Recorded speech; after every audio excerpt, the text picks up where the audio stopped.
అసలు సర్వసైన్యాధిపతి అన్నవాడికి ఉండవలసిన మొదటి లక్షణం ఏమిటి?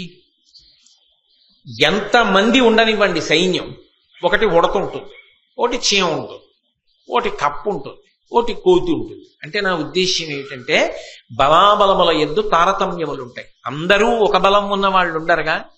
కానీ అందరినీ కలుపుకుని అందరి చేత ఎవరు ఏ పని చెయ్యగలరో అది చేయించుకుని కార్యమును సాధించిన వాడు సర్వసైన్యాధ్యక్షుడు. అది తెలిసి ఉండాలి, అందరినీ కలుపుకోవాలి, అది నిరూపణం చేసుకోవాలి, ఆ శక్తి ఉందని నిరూపణం చేసుకోవాలి. లోకమంతా శాంతియుతంగా ఉండేటట్టుగా చూడడం కోసం అవతలవాడికి ఉపసంహారము రాదు అంటే లోకక్షేమము కొరకు అవసరమైతే దాన్ని కూడా తానే ఉపసంహారం చెయ్యగలిగినటువంటి శక్తివంతుడై ఉండాలి. అది సామాన్యమైనటువంటి విద్య కాదు, అంత గొప్ప విద్య. అటువంటి విద్యలు ఆ యుద్ధ సంబంధమైనటువంటి వాటిని గురుముఖతః ఎవరు పరిపూర్ణముగా తెలుసుకుని ఉంటాడో అది ఒక వ్యక్తి యొక్క పరాక్రమాన్ని లెక్క పెట్టేటప్పుడు మొదటి ప్రమాణంగా తీసుకుంటారు. ఇందులో ఈయనకి ఎంతవరకు ప్రవేశం ఉన్నది ఈ రెండిటి యందు అన్నదాన్ని ఒక ప్రమాణంగా తీసుకుని అసంఖ్యాకులైనటువంటి ధనుర్ధరులతో యుద్ధం చెయ్యగలిగినటువంటి వాడైతే అతిరథుడు అని వర్గీకరిస్తారు. యువతలవాడు అతిరథుడు అన్న మాటకు అర్థం ఏమిటంటే ఎదురుగుండా ఎంతమంది ఉన్నారు అన్న దాంతో ఆయనకే సంబంధం ఉండదు. అది ఎంతమంది అయినా కానివ్వండి, అంత సంతోషంతో యుద్ధం చేస్తాడు, అంతమందిని మట్టు పెడతాడు. అంత మట్టు పెట్టగలిగినటువంటి శక్తియుక్తులు కలవాడై అంత అస్త్ర సంపద శస్త్ర సంపద కలిగిన వాడైతే ఉత్తర గోగ్రహణంలో అర్జునుడు చేసినట్టు ఒక్కొక్కసారి ఒక్కొక్క అస్త్రం తొందరపడి ప్రయోగించడానికి ఉండదు. ఎందుకంటే ప్రతిజ్ఞలు చేసి ఉంటారు. ఎదిరి బలంలో ఫలానా వాణ్ణి నేను చంపుతాను, ఫలానా వాణ్ణి నేను చంపుతాను అని ప్రతిజ్ఞలు చేసి ఉంటారు. అప్పుడు మీరు ఎంతసేపు యుద్ధం చేయడం సాధ్యం అవుతుంది? అప్పుడు వాళ్ళని చంపకూడదు, కానీ వాళ్ళకి యుద్ధం చేయడానికి అవకాశం లేని రీతిలో నిర్వీర్యం చేయవలసి ఉంటుంది.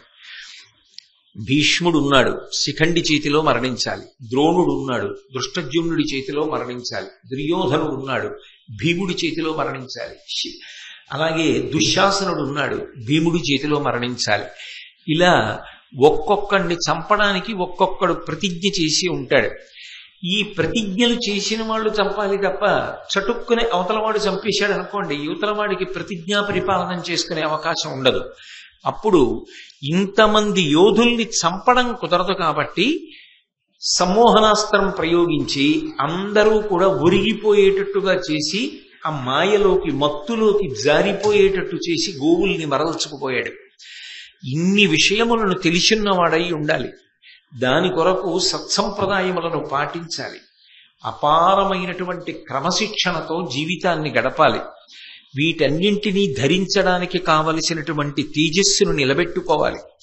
ఇంత గొప్పవాడై ఆయన ఎంతమందితో యుద్ధం చెయ్యగలడు అన్న విషయంలో సంఖ్యతో నిమిత్తం లేకుండా ఎంతమందితోనైనా సర్వశాస్త్ర పరిజ్ఞానముతో ధనుర్వేదానికి సంబంధించి అస్త్రశస్త్రముల యందు అటువంటి పరిజ్ఞానంతో అసంఖ్యాకమైన యోధులతో యుద్ధము చెయ్యగలిగిన వాడైతే అటువంటి వాణ్ణి అతిరథుడు అని పిలుస్తారు.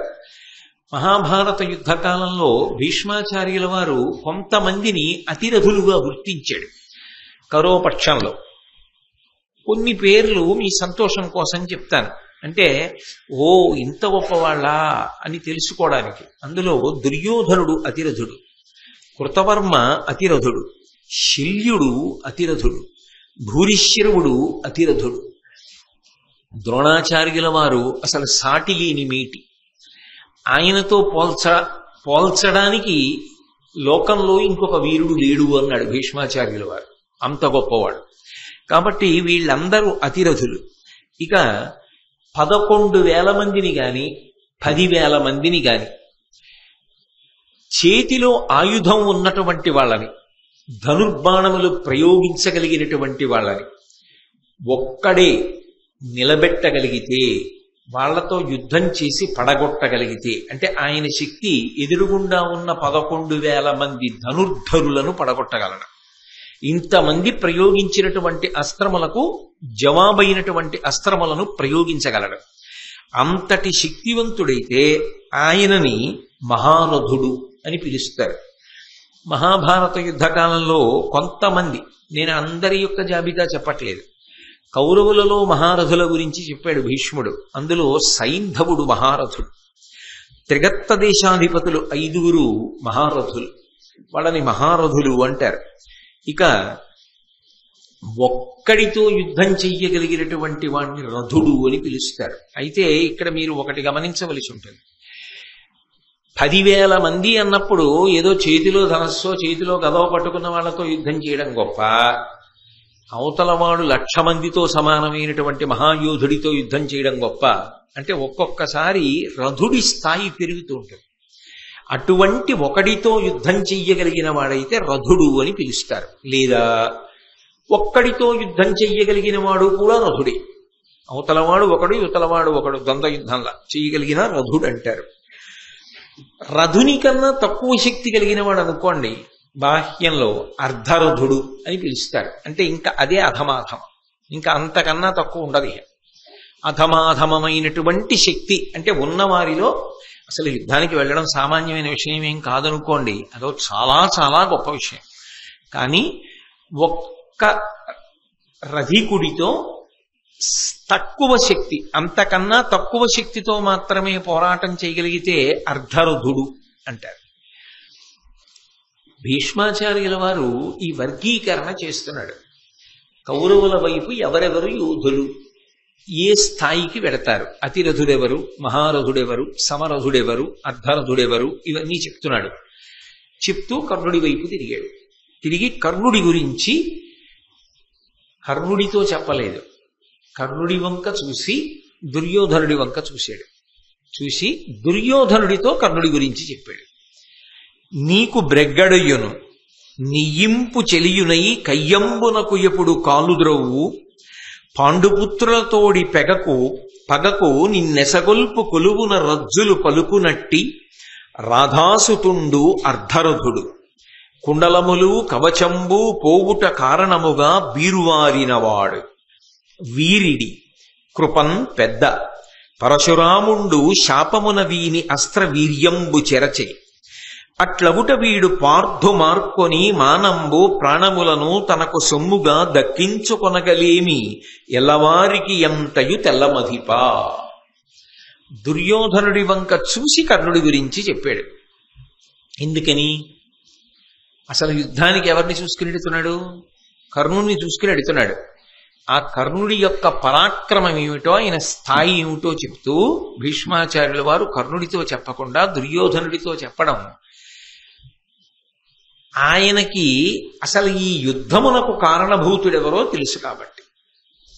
ఎవరిని చూసుకుని దుర్యోధనుడు యుద్ధానికి ఎడుతున్నాడో ఆయన బలమేమిటో చెప్తున్నాడు కాబట్టి ఆయన వంకే తిరిగి చెప్పలా, దుర్యోధనుడి వంక తిరిగి చెప్పాడు. అది భీష్ముడి యొక్క దార్శనికత.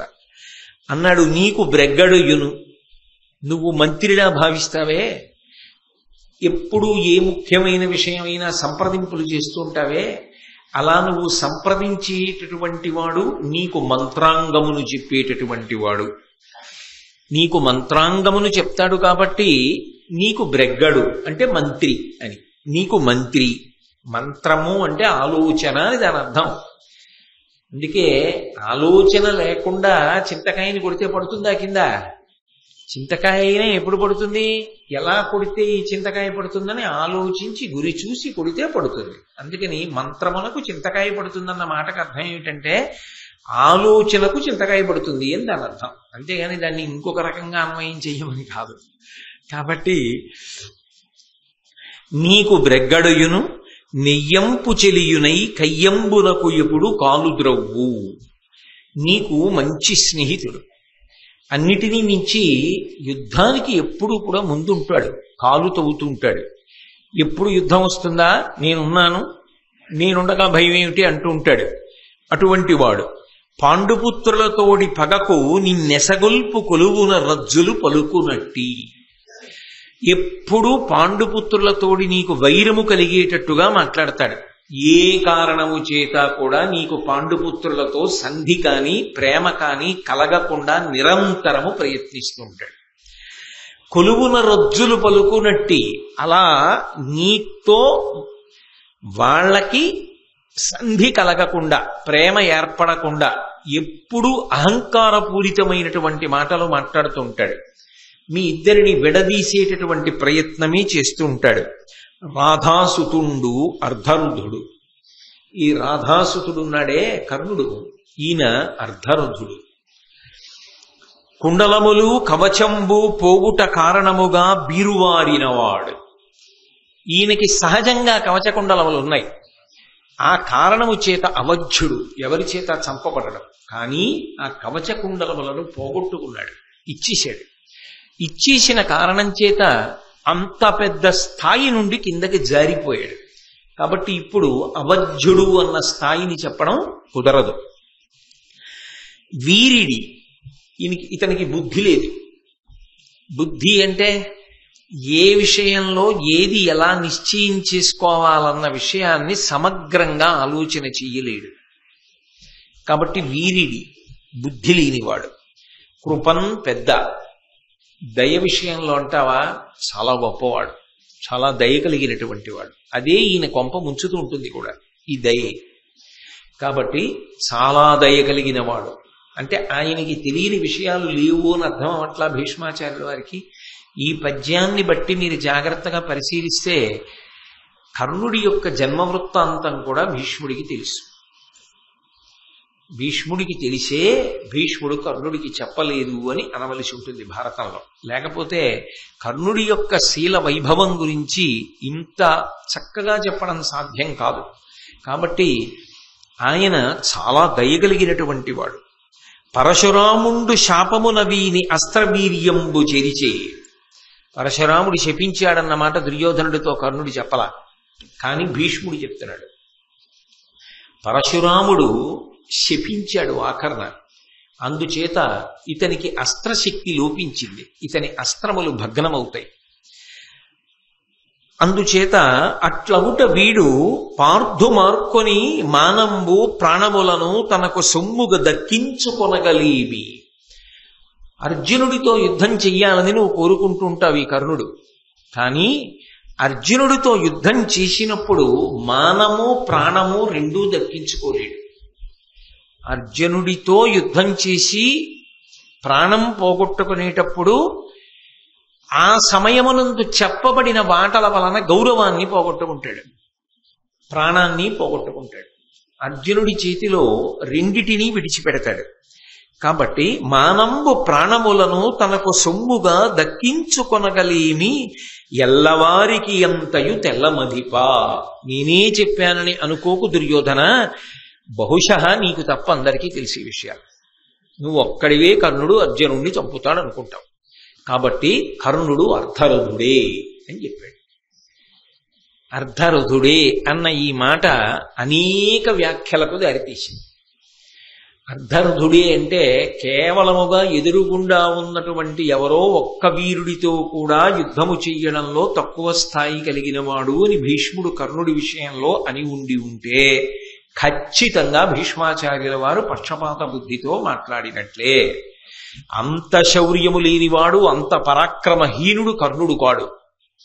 కర్ణుడు చాలా పరాక్రమవంతుడు, చాలా శౌర్యవంతుడు. అందుకే అర్జునుడితో అంతసేపు యుద్ధం చేశాడు, ఘటోత్కచుడితో అంతసేపు యుద్ధం చేశాడు, ధర్మరాజు గారిని తరిమి కొట్టాడు. ఏ సామాన్యుడా? మరి అంత తక్కువ భీష్ముడు ఎందుకు చేస్తాడు? కాదు, అక్కడ ఒక్క విషయాన్ని గుర్తుపెట్టుకోవాలి.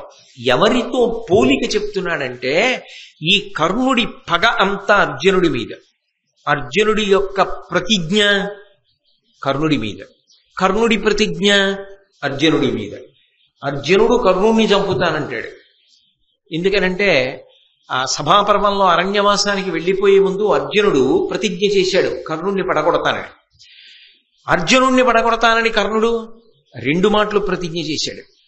కాబట్టి వీళ్ళిద్దరిదే యుద్ధం అయినప్పుడు భీష్మాచార్యుల వారి ఆలోచన ఏమిటంటే కర్ణార్జునుల మధ్య యుద్ధం జరిగినప్పుడు ఆ ద్వంద్వ యుద్ధంలో ఇద్దరికీ పోలిక చెప్తే సమానులా, ఒకరికన్నా ఒకరు అధికులా నిర్ణయము చెయ్యడము కష్టమా అంటే నిజానికి కర్ణుడు అవధ్యుడు, అసలు చంపడం కుదరదు, సహజ కవచ కుండలాలుంటే.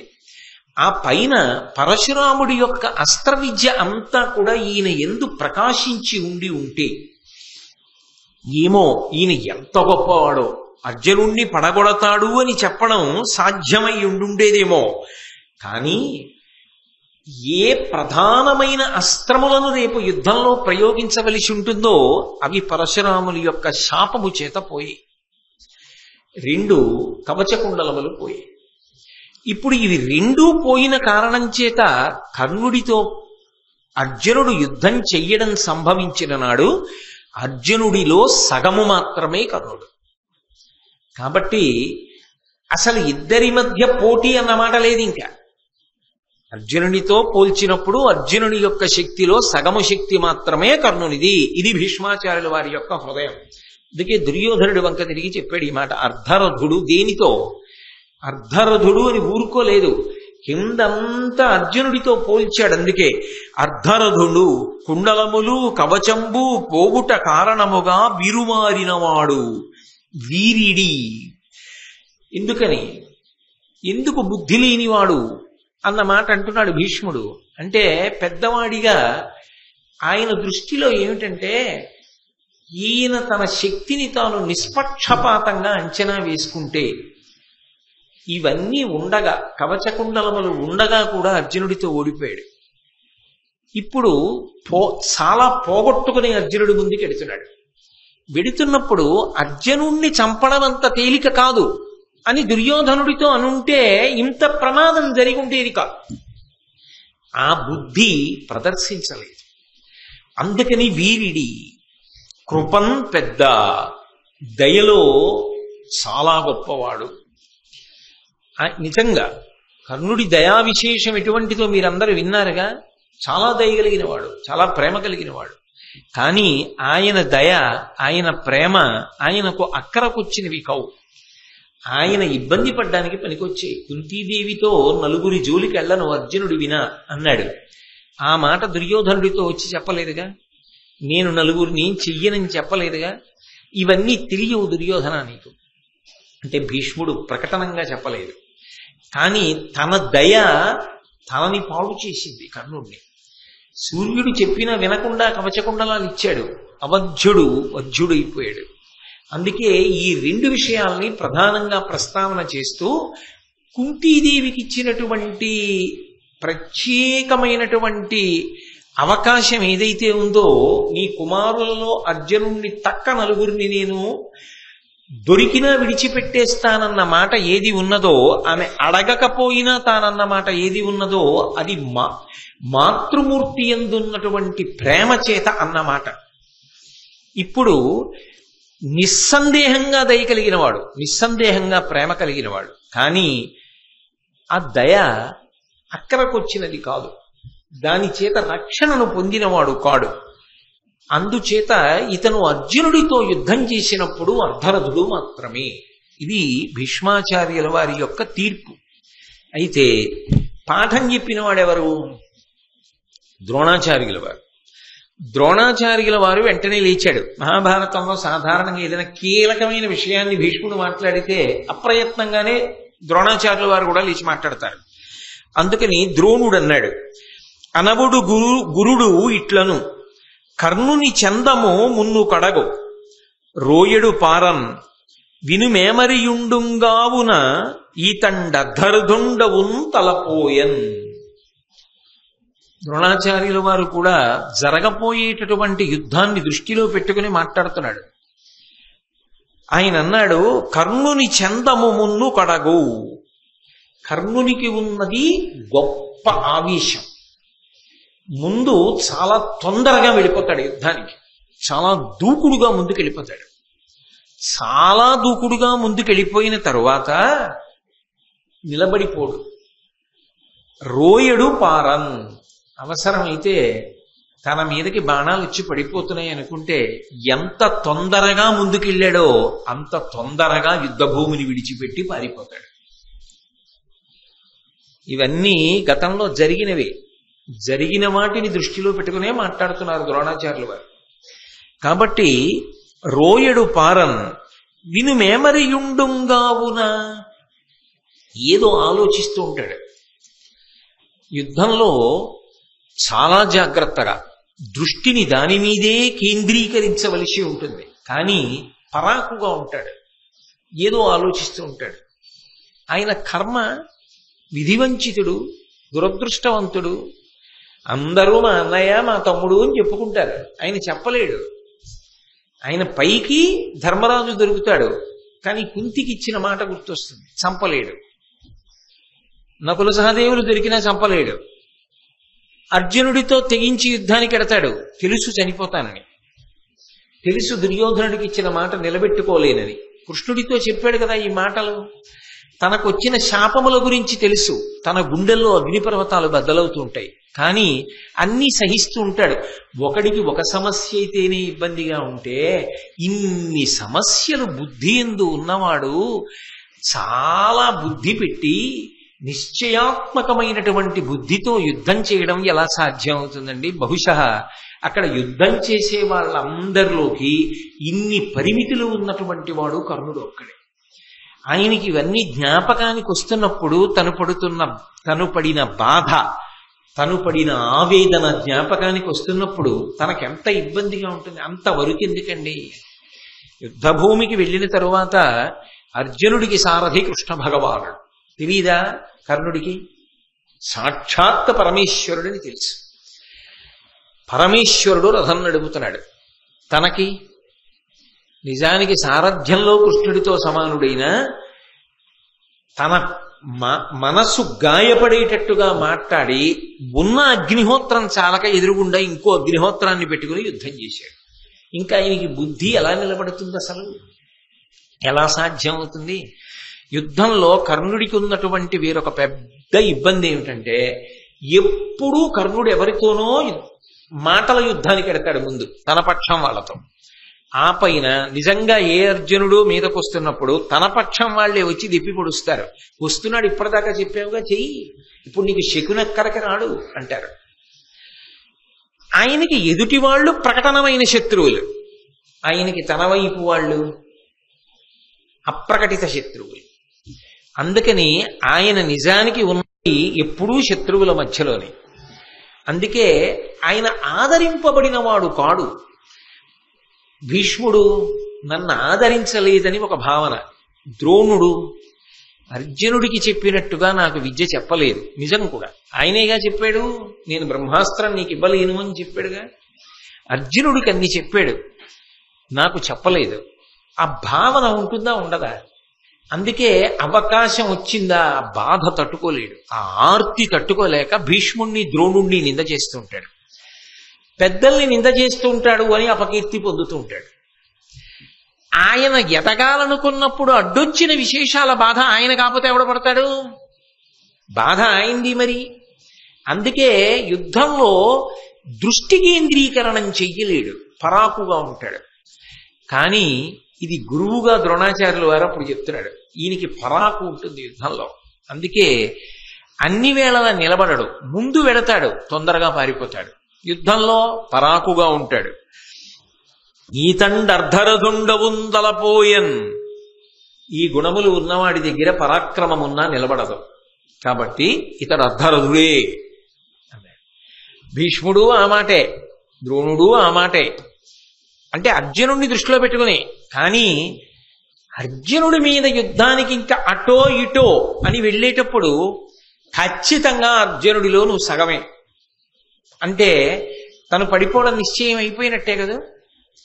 అది సత్యమే కానివ్వండి, కఠిన సత్యం కదూ, అప్రియమైన సత్యం కదూ, ఆఖరి యుద్ధం కదా అది ఇంకా కర్ణుడికి. అయినప్పుడు అప్పుడు కూడా ఆ మాట పడిన తరువాత అది సత్యమే కావచ్చు, నేను కాదన్ను. భీష్ముడు అసత్యం చెప్పాడనో ద్రోణుడు అసత్యం చెప్పాడనో నేను అంటలేదు. కానీ అది కర్ణుడికి ఆవేశ కారణమైంది. ఇక్కడ ఆవేశం చూపించాలా? ఇంత ఆవేశం చూపించాలా? ఇందులో కొంత సత్యం ఉన్నది కదా. తనకు తాను ప్రశాంతంగా ఆలోచించాడు అనుకోండి, ఈ విషయాలు ఆయనకి కూడా తెలుసు, నిజమే కదా ఒప్పుకోవాలి. కానీ ఆ సమయానికి ఆయన అలా అంగీకరించలేకపోయాడు. అంగీకరించలేక ఆగ్రహంతో మాట్లాడడం మొదలుపెట్టాడు. ఒంటమిని లేని యొంటర మింటరములు పల్కుటుచితమే అర్ధరథుండంటినను ఏమి తక్కువ గంటి చెప్పుమా దీన నీవు కన్నది కలదే. సర్వసైన్యాధిపత్యంలో భీష్మాచార్యులు వారు ఉన్నారు కాబట్టి ఆయన వంక తిరిగి అన్నాడు, కేవలము పగతో మాట్లాడుతున్నావు. ఏమిటి భీష్ముడికి పగ అంటే, కర్ణుడి దృష్టిలో 2 కారణముల వలన పగ. దుర్యోధనుడికి తాను దగ్గర, ఉండవలసినంత దగ్గర భీష్ముడు కాదు. అన్ని విషయాలకి దుర్యోధనుడు కర్ణుడిని సంప్రదిస్తాడు, భీష్ముడిని సంప్రదించాడు. రాజు నాకు సన్నిహితుడని నీకు పగ. రెండవ పగ ఏమిటి? నీ దృష్టిలో అందరూ నీకు మనవలం, నా దృష్టిలో నా ప్రభువు గెలవాలన్నది నా కోరిక. నీకు నీ మనవలందరూ బాగుండాలి కాబట్టి సంధి జరగాలని ఉంటుంది. నాకు సంబంధించినంత వరకు నా ప్రభువు బాగుండాలి కాబట్టి యుద్ధం జరగాలని ఉంటుంది. నేను గెలిచాను, అందుకే యుద్ధం జరుగుతోంది. నేను గెలిచాను, అందుకే నా ప్రభువుకి దగ్గరగానే ఉండి ఇప్పటికీ కూడా నా మీదే ఆధారపడేటట్టు, నన్ను నమ్మేటట్టుగా నేను నా నమ్మకాన్ని నిలబెట్టుకున్నాను. వీడికి నమ్మకం పోలేదే కర్ణుడి మీద అన్నది నీ పగ, నీ అక్కసు. అటు తిప్పాడు. అటు తిప్పి ఒంటమిని లేని యొంటర మింటరములు పల్కుటుచితమే, ఈ పగ నీ మనసులో పెట్టుకున్నావు. పెట్టుకుని అనుచితమైనటువంటి వాక్యములను మాట్లాడుతున్నావు. నేను అర్ధరథుణ్ణి అంటున్నావు. అర్ధరథుండంటినను ఏమి తక్కువ గంటి చెప్పుమా. నేను అర్ధరథుణ్ణి అనడానికి నాకేం తక్కువ చెప్పలేదా భీష్ముడు? చెప్పాడుగా. ఏం తక్కువో చెప్పు అనే కన్నా నువ్వు చెప్పిన తక్కువ తక్కువ కాదని చెప్పమనండి. చెప్పగలడా? ఆయన చెప్పలేడు. అంటే ప్రసంగము ఆవేశపూరితం కాబట్టి ఏమి తక్కువ గంటి చెప్పుమా దీన నీవు కన్నది కలదే. దీని వలన నీకు ఏ ప్రయోజనం వస్తుంది? ఇప్పుడు యుద్ధానికి బయలుదేరే ముందు కర్ణుడు అర్ధరథుడు అన్నావు. దీని వలన ఏమైనా ప్రయోజనం జరుగుతుందా? కొత్తగా యుద్ధానికి ప్రయోజనం ఉంటుందా? ఏముండదు. కానీ నీకు మనసులో మాత్రం ఒక అజ్ఞాతమైనటువంటి కోరిక ఉంది. ఏమిటంటే, అమ్మ అలాగా అని దుర్యోధనుడు ఏమైనా మారిపోయి అర్ధరాజ్యం ఇచ్చేస్తాడేమో పాండవులకి. అంతకన్నా ఇంకేమైనా ఉందా? అంటే భీష్ముని యొక్క ప్రసంగమునకు కొన్ని అపోహలను అద్దే ప్రయత్నం చేస్తున్నాడు ఆయన. చేసి నొవబలుకుదు సభలోన జివ్వకొల్లకేను కురుపతి చూచి సహించిపోదు. సురనదీపుత్ర విను నాకు చూడ అర్ధరథుడవగుదీవు లావు బీరంబునరయ. ఎంత పెద్ద మాట అనేశాడంటే, ఆవేశం మనిషి చేత ఎంత మాట అయినా అనిపిస్తుంది కదూ. నొవ్వబలుకుదు సభలోన, ఇంత పెద్ద సభలో నా మనసు బాధపడేటట్లుగా మాట్లాడావు. అంతేకాదు, జివ్వకొల్లకేను గురుపతి చూచి సహించిపోదు. నిజానికి ఈ తారతమ్యం చెప్పి సర్వసైన్యాధ్యక్షంలో ఉన్నవే, నిన్నిక్కడే ముక్కల కింద కొట్టేద్దను, నిన్నిక్కడే ఓడించేద్దను. కానీ ఎప్పటికప్పుడు ఎందుకు ఊరుకుంటుంటానో తెలుసా? నీ ఇష్టం వచ్చినట్లు నువ్వు మాట్లాడుతున్నా ప్రభువు బాధపడతాడు. యుద్ధానికి వెళ్లే ముందు భీష్ముణ్ణి నేనేమైనా చేసేస్తే ఇప్పుడే సర్వసైన్యాధిపతిని చెయ్యగానే నా పక్షంలో వాడే పడగొట్టేశాడు అని బాధపడతాడని వదిలేస్తున్నా. అంత తేలికండి భీష్ముడిని పడగొట్టన కర్ణుడికి. అంటే ఆవేశం ఉచితానుచితములు మరిచిపోయేటట్టుగా చేస్తుంది. కాబట్టి సురనదీపుత్ర, ఓ గాంగేయుడా, విను నాకు చూడ అర్ధరథుడవగుదీవు. అసలు నిజంగా చెప్పాలంటే నేను చెప్తున్నా, ఎవరి శక్తి ఉంటూ తెలియక ప్రభువు నీకు సర్వసైన్యాధ్యక్షం కట్టబెట్టాడేమో, కానీ నువ్వే అర్ధరథుడివి. లావు బీరంబునరయ, నీ శక్తిని దృష్టిలో పెట్టుకున్నా, నీ పరాక్రమం దృష్టిలో పెట్టుకున్నా నువ్వు అర్ధరథుడవే, నువ్వు అతిరథుడు కావు. ఎవరు? ఏ భీష్ముడు? ఆయన చరిత్ర ఏమిటి? ఆయన చేసిన యుద్ధం ఏమిటి? ఆయన ముందు ఎవరు నిలబడ్డారు? ఆయనకి విద్య నేర్పినటువంటి పరశురాముడు నిలబడలేకపోయాడు ఆయన ముందు. ఆ పరశురాముడి చేత శాపోపహతుడై అస్త్రములను పోగొట్టుకున్నాడు. బాధాకరమైన విషయమైన సత్యమది. అంబని తీసుకొచ్చినప్పుడు అందరు రాజులను ఓడించిన వాడు భీష్ముడు. పైగా స్వచ్ఛంద మరణము వరమున్నవాడు భీష్ముడు, ఇంత బలవంతుడు. ఇటువంటి వాణ్ణి అసలు నీ లావు బీరము దృష్టిలో పెట్టుకుంటే, నీ శక్తిని పరాక్రమాన్ని దృష్టిలో పెట్టుకుంటే నువ్వే అర్ధరథుడవు, నేను కాదు అన్నది ఆంతరమైనటువంటి విశేషం అని. అంతేకాదు, అసలు సర్వసైన్యాధిపతి అన్నవాడికి ఉండవలసిన మొదటి లక్షణం ఏమిటి? ఎంతమంది ఉండనివ్వండి సైన్యం, ఒకటి ఉడత ఉంటుంది, ఒకటి చీమ ఉంటుంది, ఒకటి కప్పు ఉంటుంది, ఒకటి కోతి ఉంటుంది. అంటే నా ఉద్దేశ్యం ఏమిటంటే, బలాబలముల యందు తారతమ్యములు ఉంటాయి. అందరూ ఒక బలం ఉన్న వాళ్ళు ఉండరుగా. కానీ అందరినీ కలుపుకుని అందరి చేత ఎవరు ఏ పని చెయ్యగలరో అది చేయించుకుని కార్యమును సాధించిన వాడు సర్వసైన్యాధ్యక్షుడు. అది తెలిసి ఉండాలి, అందరినీ కలుపుకోవాలి, అది నిరూపణం చేసుకోవాలి, ఆ శక్తి ఉందని నిరూపణం చేసుకోవాలి.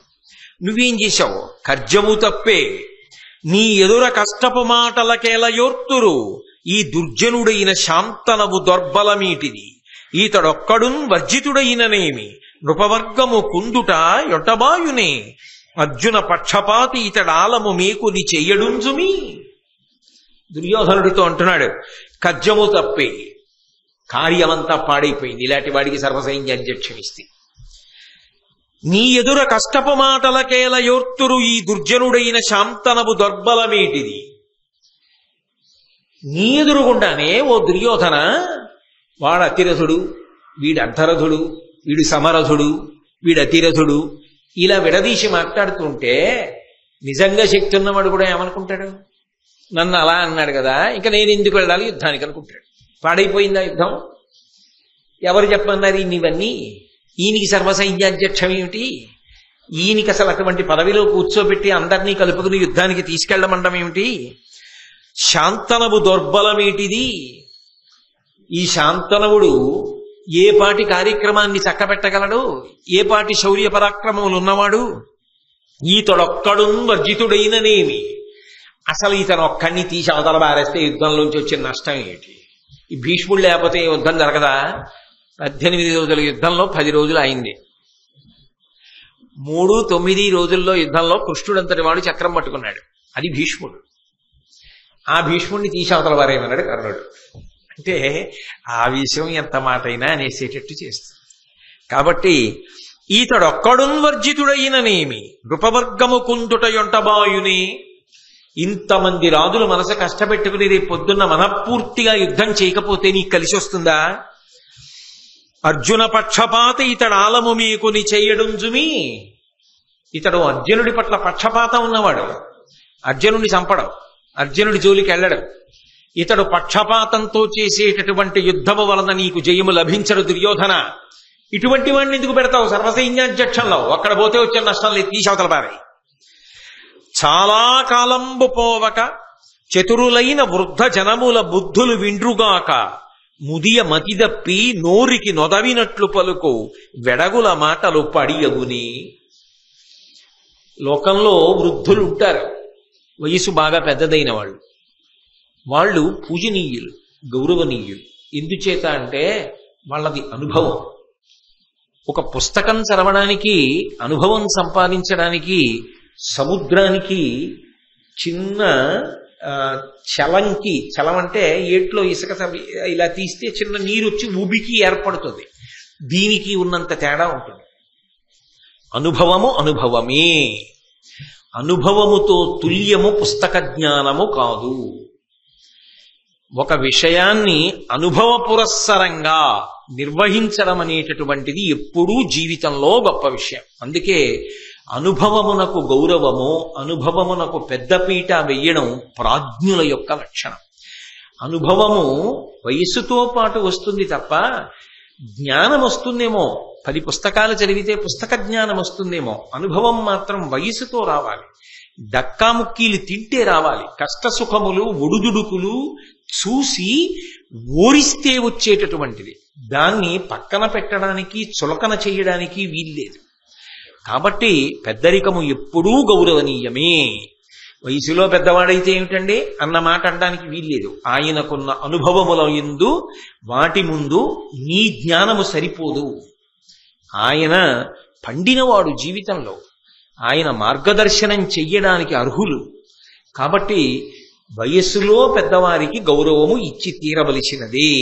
అయితే కర్ణుడంటాడు, చాలా కాలంబుపోవక చతురులైన వృద్ధజనముల బుద్ధులు విండ్రుగాక. చాలా ముసలివాళ్ళైపోయినా కొంతమంది మంచి సద్బుద్ధితో ఉంటారు. వాళ్ళ అనుభవంతో ఎప్పుడూ ఇతరులకు మంచి మాటలు చెప్తూ ఉంటారు. అలా సద్బుద్ధితో మంచి మాటలు చెప్పేవాళ్ళు ఉంటారే, వాళ్ళు ఎంత వృద్ధులైన వారైనా వారిని సేవించి వారి దగ్గరికి వెళ్ళి వారి యొక్క అభిప్రాయాన్ని తెలుసుకుని దానికి అనుగుణంగా మనిషి ప్రవర్తించాలి. కానీ ముదియ మతిదప్పినోరికి నొదవినట్లు పలుకు వెడగుల మాటలు పాడియగునే.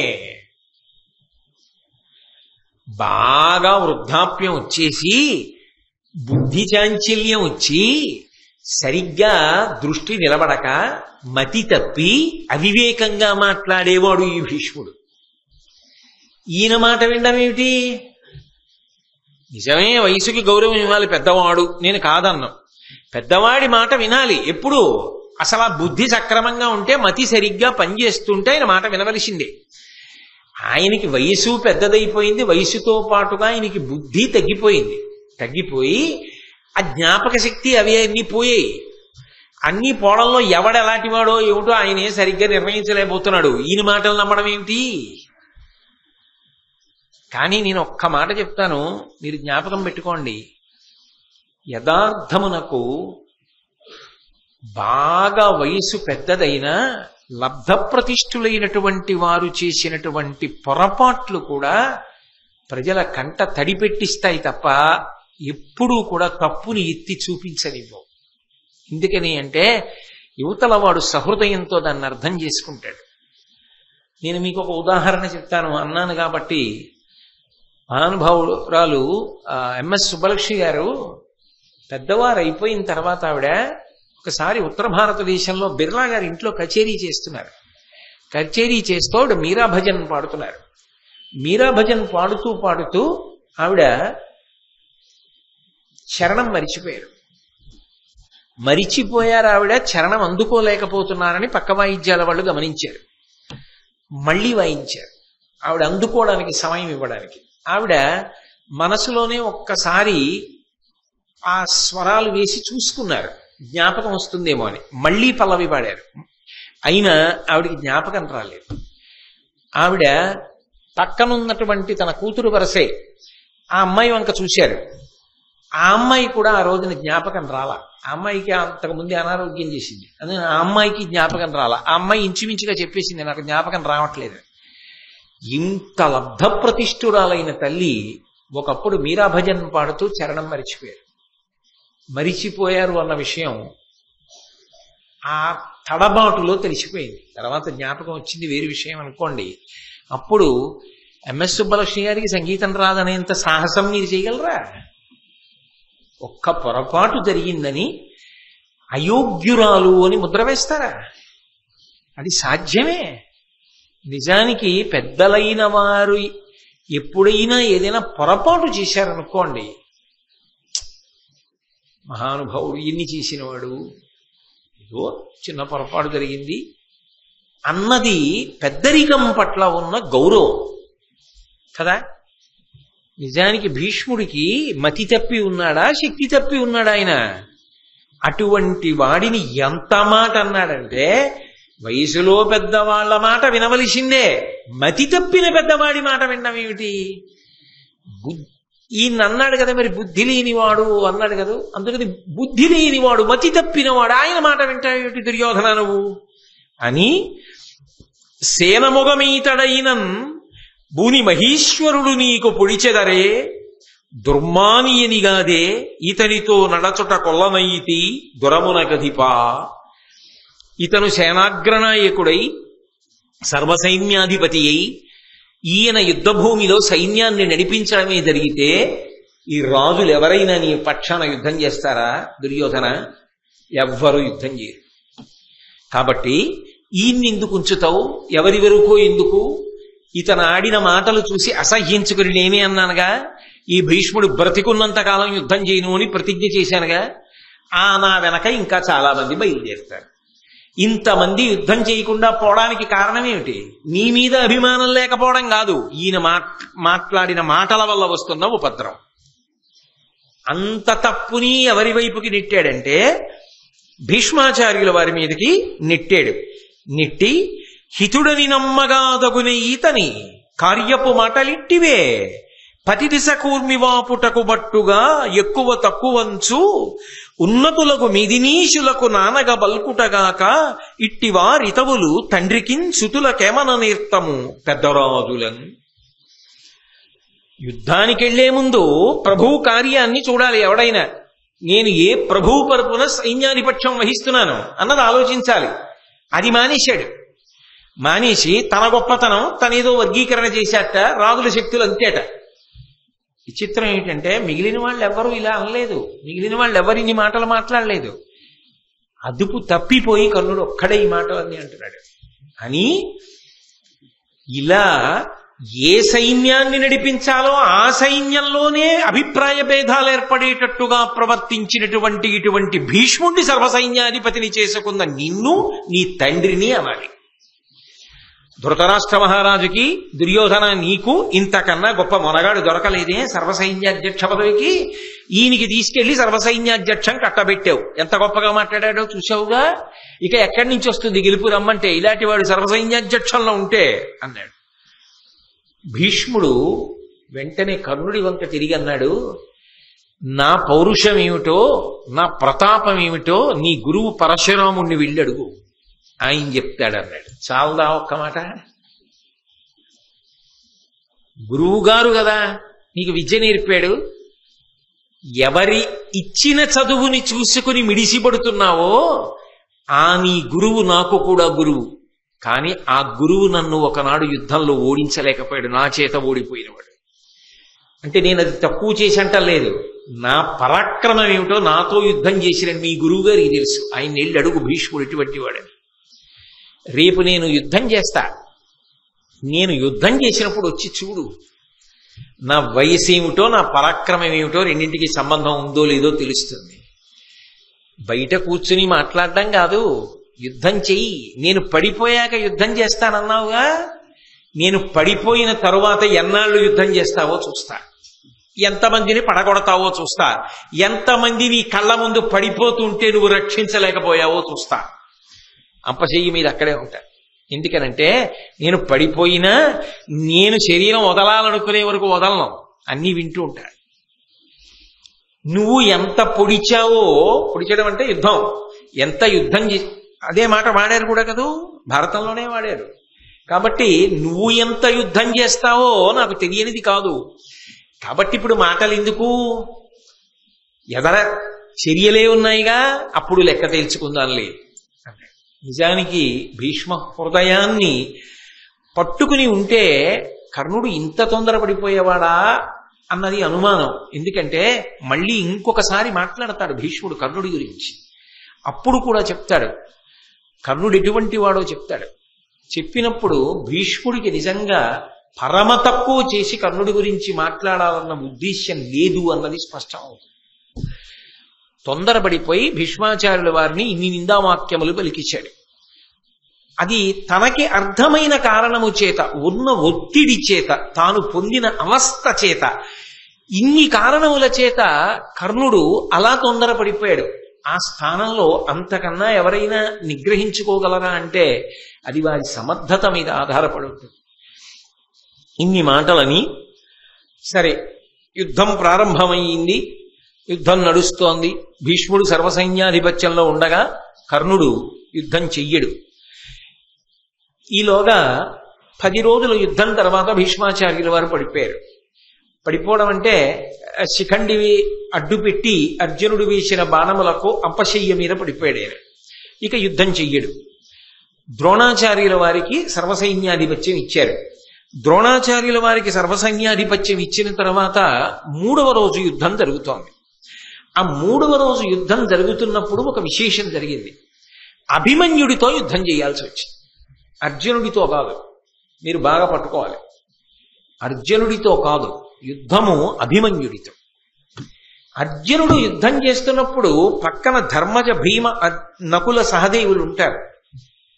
అభిమన్యుడు యుద్ధం చేస్తున్నప్పుడు తండ్రి అర్జునుడు లేడు, ధర్మరాజు భీముడు నకులుడు సహదేవుడు లేరు. ఎందుకంటే సైంధవుడు అడ్డుపడ్డాడు. అటువంటప్పుడు యుద్ధం చేశాడు. అటువంటి యుద్ధంలో అభిమన్యుణ్ణి కర్ణుడు ఓడించాడా, పడగొట్టగలిగాడా? అదొక పెద్ద అగ్ని పరీక్షే కర్ణుడి జీవితానికి.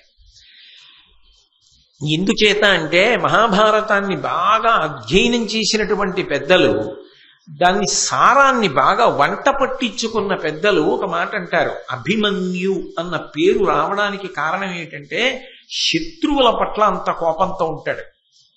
అలాగే ఆయన తన పరాక్రమము తాను ప్రదర్శించేటప్పుడు అంత ఉత్సాహంగా ఉంటాడు. రెండు గొప్ప లక్షణములు కలబోయబడినటువంటి వ్యక్తి కాబట్టి అభిమన్యు అని పేరు. మహాభారతంలో మీరు చాలా జాగ్రత్తగా పరిశీలనం చేస్తే ఒకే ఒక్క వ్యక్తి యందు మీకు ధర్మరాజు గారు, భీముడు, అర్జునుడు, నకులుడు, సహదేవుడు 5 యొక్క లక్షణములు కనపడడానికి అవకాశం ఉంటుంది. అభిమన్యుడు అయితే అక్కడ రక్త సంబంధం ఒకటి ఉంది.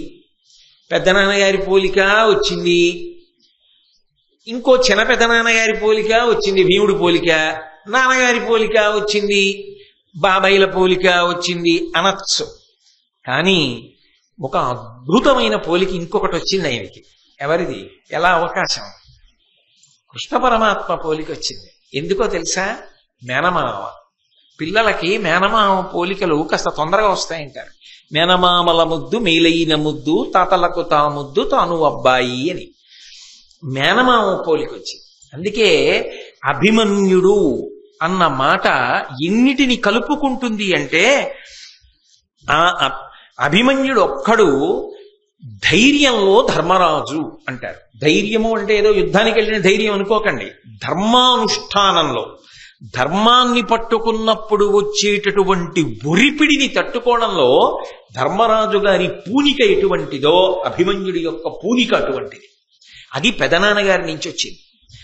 ఇంకా ఆయనకి భయంకరమైనటువంటి యుద్ధం చెయ్యడం, అది మామూలు యుద్ధం కాదు. ఇంకా 4వ వంతు సైన్యాన్ని ఒక పూటలో పడగొట్టాడు అభిమన్యుడు యుద్ధం చేసినప్పుడు. ద్రోణ పర్వంలో అసలు అభిమన్యుడి యుద్ధం చదువుతుంటే, తిక్కన గారి ఆంధ్రీకరణ చదువుతుంటే ఆపి మధ్యలో పలహారం చేయడానికి కూడా వెళ్ళబుద్ధి అయింది. అంత గొప్ప ఆంధ్రీకరణ చేశాడు మహానుభావుడు తిక్కన గారు. అంత గొప్ప యుద్ధం చేశాడు. ఒక పూటలో 4వ వంతు సైన్యాన్ని పడగొట్టాడు. అందుకే భీమసేనుడు యుద్ధం ఎలా ఉంటుందో అంత భయంకర యుద్ధం చేస్తాడు. అందుకని చిన్న పెదనాన్నగారి పోలిక వచ్చింది, భీముడు పోలిక. మరి పెద్దనాన్నగారు ధర్మరాజు గారు, చిన్న పెదనాన్నగారు భీమసేనుడు. తండ్రి గారి పోలిక వచ్చింది. తండ్రి గారి పోలిక ఎక్కడి నుంచి వచ్చింది అంటే, రూపమునందు అర్జునుడి యొక్క రూపం ఎలా ఉంటుందో ముమ్మూర్తులా అలా ఉంటాడు. మరి తండ్రికి కొడుకు కదూ, అందుకని. పాండిత్యమునందు అర్జునుడికి ధనుర్వేదం ఎంత బాగా తెలుసో, అస్త్రశస్త్రములను ఎంత బాగా వాడతాడో అంత గొప్ప పాండిత్యం అభిమన్యుడికి వచ్చు.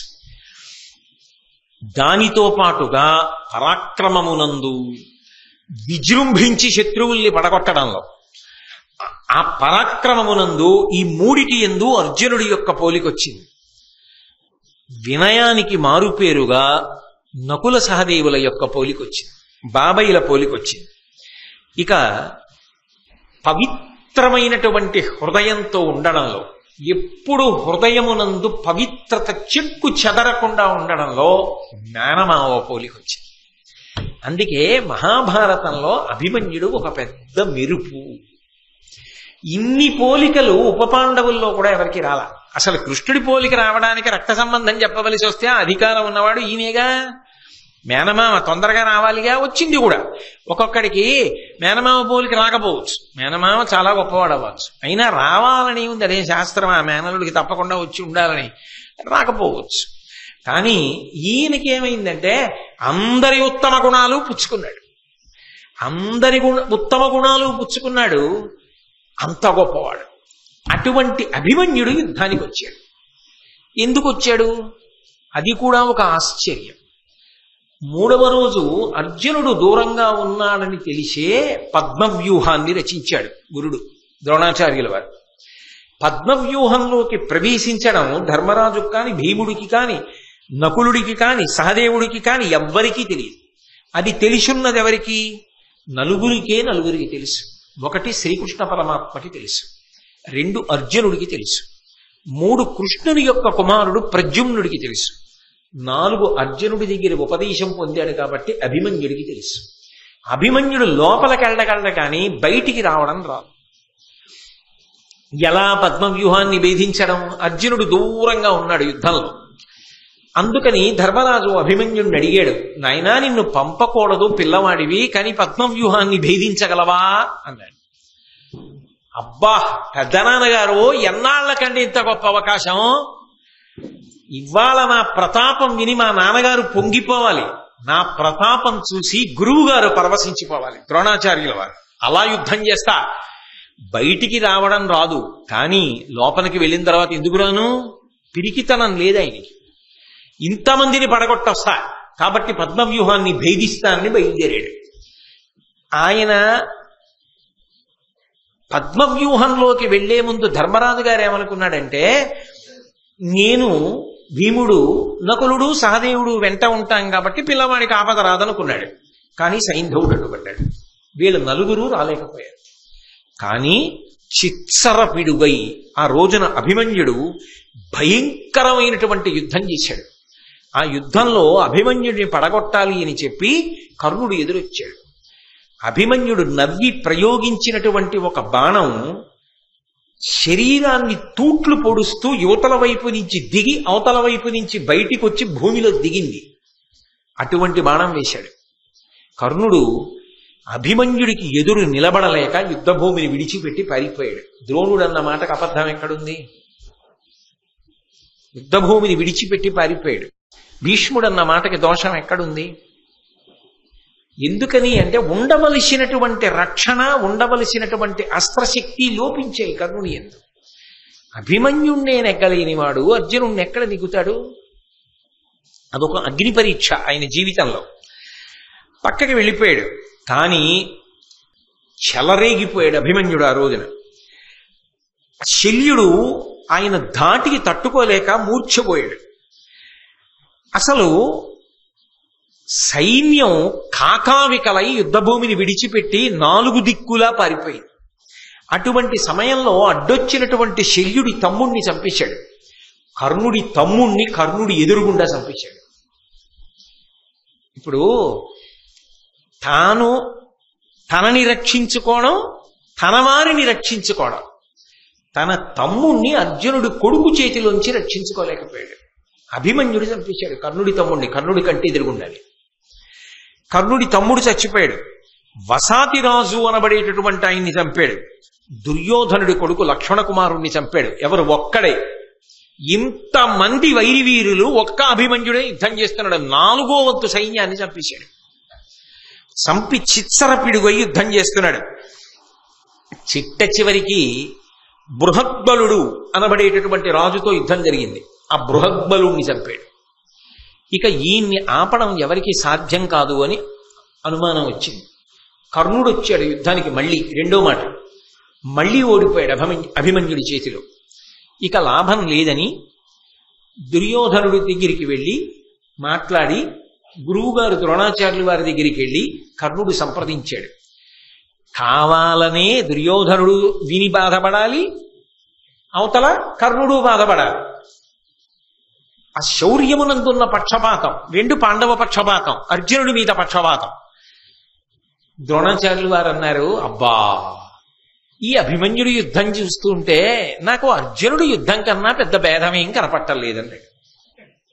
చాలదా అంటే ఒరే వాళ్ళ అబ్బాయి యుద్ధం చేస్తే ఇలా ఉంది, ఇక వాళ్ళ నాన్న వస్తే ఇప్పుడే తట్టుకోలేక మీ అందరూ నా వెనక్కి వచ్చి ఎలా ఎలా అంటుంటే రేపు అర్జునుడు వస్తే ఏం చేద్దామని ప్రతిజ్ఞలు చేశావు.